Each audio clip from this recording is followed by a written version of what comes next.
really. How far can you push a person's suspension of belief? You know what? That's just too out there. Out there, yeah. Well, my editor, I was writing Seal Wolf Christmas. Anyway. Yeah, Seal Wolf Christmas, and she had wanted me to do more Seal stuff, so I did more Seal stuff, and then she's like, "This is not Christmassy enough. So can you maybe, even though you write real stories," she said. And I said, "Well, I mean, yeah, I really don't believe in werewolves, but." It was so funny. And then she said, "Could you have, like, they were looking for a Christmas plant in the Amazon?" And I said, "No." So, you know, some things it's like, no, this is the way it's going to be, and this is how I set it up. And, you know, it's like, it has to have that fantasy element, but I also want to make it so that it's realistic as all the rest of my series, which, you know, I already had written about 10 of the books, you know, and all of a sudden I can go off on this real flight of fancy. So no Christmas plant in the Amazon. You don't try to push any boundary. You don't try to push any boundaries. On one issue, and I had some flack on that from one of the reviewers. She just loved my character, and she was really upset because I had a red wolf she's part coyote and part gray wolf. And some scientists believe that that's where the red wolf is coming from. And then others still believe that a red wolf is a separate species. So I went with that it's a mix. And I had a reviewer who was just really upset because she really liked that hero and she didn't want him ending up with this half coyote, half wolf. So I kind of was worried about that because I did survey my readers and ask, you know, would you object to a coyote mixing with wolves? And there were several who said that however you do it is going to be good. And then some of them were like, no, they hate coyotes. It's the coyote thing. Coyotes are evil, you know, because they get into the cities and they get into garbage and they kill dogs and stuff. Like wolves tend to stay out of the cities, you know, but coyotes are really encroaching on the human population. So, you know, there's this real negativity. So, yeah, I did with pushing the boundaries on that and went ahead and said, okay, she is part coyote and hope that people were happy with her because she needed a home, she needed to be loved, you know. So. Coyotes need love too. Yes, they do. I was just gonna say that boundaries are subjective. That you can't really. You have to write what's true to the story. You can't hold yourself back. Otherwise, you're gonna miss an opportunity. I love the fact that you love coyotes. That's great. I came from the Caribbean, so I born in Brooklyn, raised in a tiny, tiny island called St. Vincent and the Grenadines, and so I have a lot of West Indian folklore that is coming into my story. So there are things like I have a diablesse who is this really beautiful woman who dresses in really long skirts because she has goat feet, and she's there to tempt men, and she's not in this story. I have about 6 stories planned, so you'll see her. But that's going to upset some people because it's not something they ever saw before, and it's going to take time when you're introducing characters.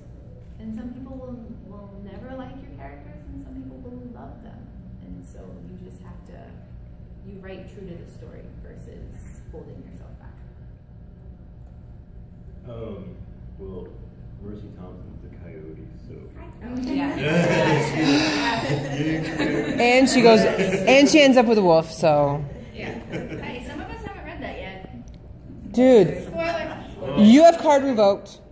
That's one of those series you have to be reading. I've read the series 6 times. Can I say this, Patricia Briggs? Oh my God. Yes. Yes. Yes. She's my spirit animal. Yes.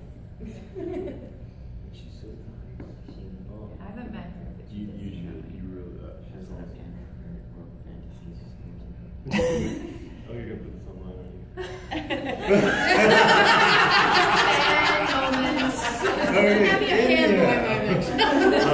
So it's hard to say where the boundary is. Like, I know a lot of people are like, oh, you shouldn't mix mythology, stick with one and just take things from that. And I'm like, no, give me all the things. And so I have a lot of traditional creatures from like Lady Gregory stories and Yeats and whatnot.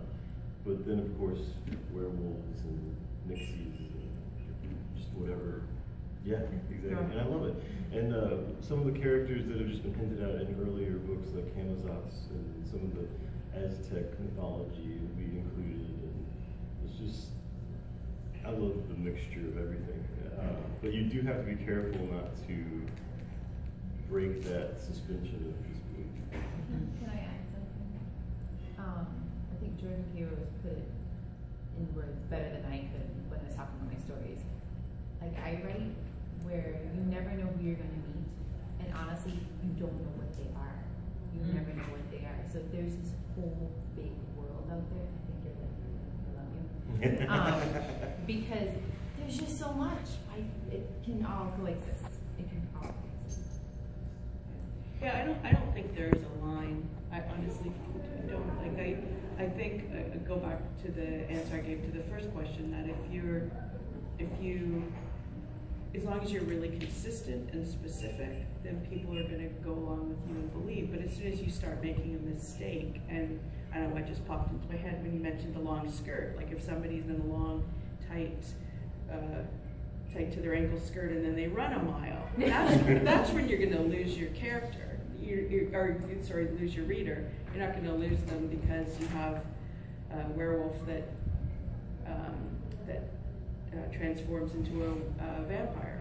Like, maybe that exists. Like, make people believe that it exists. Or, you know, I've got a girl who can kill with her eyes. I've got these, monsters that live off dust, asteroid dust. Like, people. I've never had anyone question my ridiculous science fiction or fantasy elements. I was worried about the things that you could prove were impossible. And I did do research on some of those, but some of them I'm still worried about, frankly, and I probably shouldn't say them aloud, but no, I haven't had one reader say, like, where are they getting the fuel, where are they, like, I did look up where they could get salt. There were a few things that I looked up, and I just decided, well, you know what, they didn't use very much, and it's been stored. Like, but no one questions it if you're sort of building your world rich enough, they're not going to question it. You can go anywhere. I haven't had anybody question about the fantasy or paranormal. I tend to, this was really odd to realize this morning, I tend to stay more in what already the genre has covered as far as what's okay and not okay as far as shifting. I did in Death Dealer, much to a surprise to me, end up with a man who shifts into a lowland silverback gorilla, which I thought was fabulous because we needed him in that fight. He just kind of showed up. I've actually gotten more heat for the things that I put into my contemporary. I have one that I wrote down here. I'm a licensed clinical psychologist, and I've worked in hospitals. So I wrote a story about a hospital psychologist basically going through kind of the day-to-day that I did, but I gave her a much better love life. And she also had a serial killer, so but I gave the serial killer penile agenesis, which means he was born with nuts and no penis. Poor boy. And I had people calling me on it, and I'm like, no, you can actually Google this. I can be a serial killer too. And the nuts. So yeah. That's where your train of thought. I still think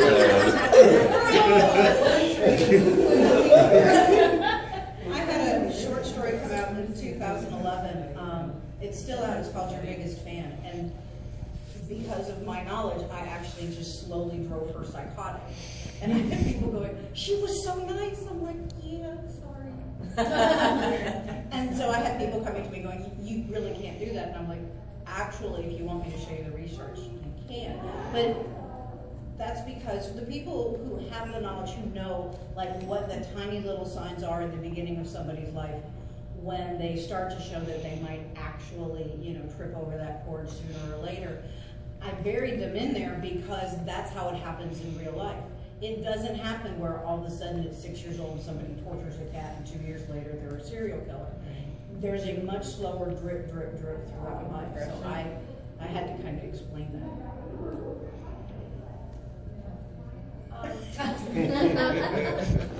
I'm watching all of you. Do you have the signs? What are the signs? Rane's gonna be my new best friend.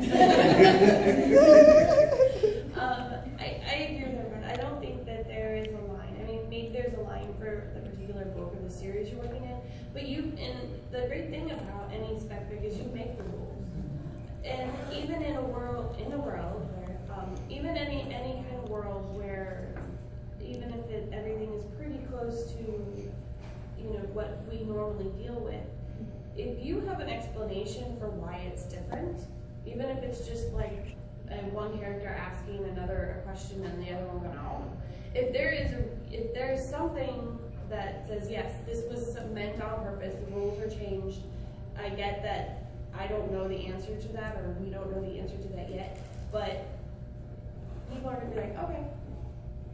Like with my girl, Mo, she doesn't know anything. Half the time she's brainwashed or being in the process of being brainwashed, so she can't remember one thing from one day to the next. And everybody, but her, I can't describe anything from her point of view because nobody will believe it. Because, well, it's in her point of view, but she could see the water is blue one day and purple the next, or, some weird lime green color, depending on what she's been brainwashed to believe. And having her as an unreliable narrator was actually the best way for me to address the issues that I knew were going to come up, like how is all this happening? How come everybody is following, this one person's command for no reason? And then to bring in another character who comes from a basic our world and says that you can't do that. And she's like, yes, I can. And he's like, why? She's like, I don't know, but you can. And if you have even just something like that, and my editor was actually like, just put that you don't know. It's okay, right? You don't know. But as long as you're addressing the fact that you don't know why that's not making sense, then it's okay. So yeah, there's no line that I wouldn't cross. If it doesn't make sense for the story, maybe I wouldn't write it. But otherwise, lines are meant to be crossed. I think the reason that people haven't found that line is because fantasy readers are special. I mean, they pick up these books not wanting a kind of gritty, day-to-day, hyper-realistic read. They want to cross that line. They want to be taken into someplace strange and wonderful, and where people can turn into jaguars, or where someone can enter your dreams and kill the demons that are causing your nightmares, that sort of thing, so that we have a lot of that whole suspension of disbelief thing. We get a lot of latitude from our readers because they want to put that disbelief aside. For me, it's all about the characters, and I think that this has come up a little bit in what people have said. If you create characters, fantasy characters, who are psychologically and emotionally real, and they believe the world that they're operating in, then your readers are going to follow them there.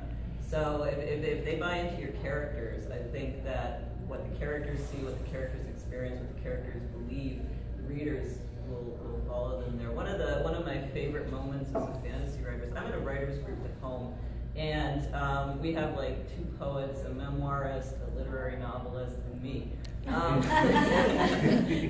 I brought some chapters to one of our meetings, and my friend, the literary novelist, came up to me afterwards and said, "You killed a zombie and you made me cry."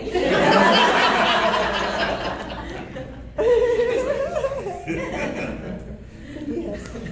I also think, just going a little bit off that too, is, in real life, nothing is ever really set in stone. I mean, forever the Earth revolved around, the Earth. The sun revolves. Thank you. Yeah. Like, wait, what is the real one? And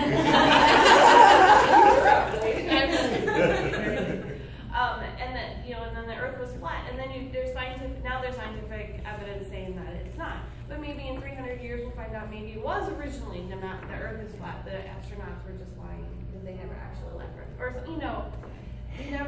the landscape of the world is constantly changing as far as what you believe and what you don't believe, and So I think that we were born to be able to suspend disbelief in order to believe in things. Like, even different religions, I mean, it's kind of, if you think about it from an outsider perspective, say you're from Mars and you have all these people who worship, like, statues and you don't know why, that's kind of weird. That would be their maybe fiction, whereas it's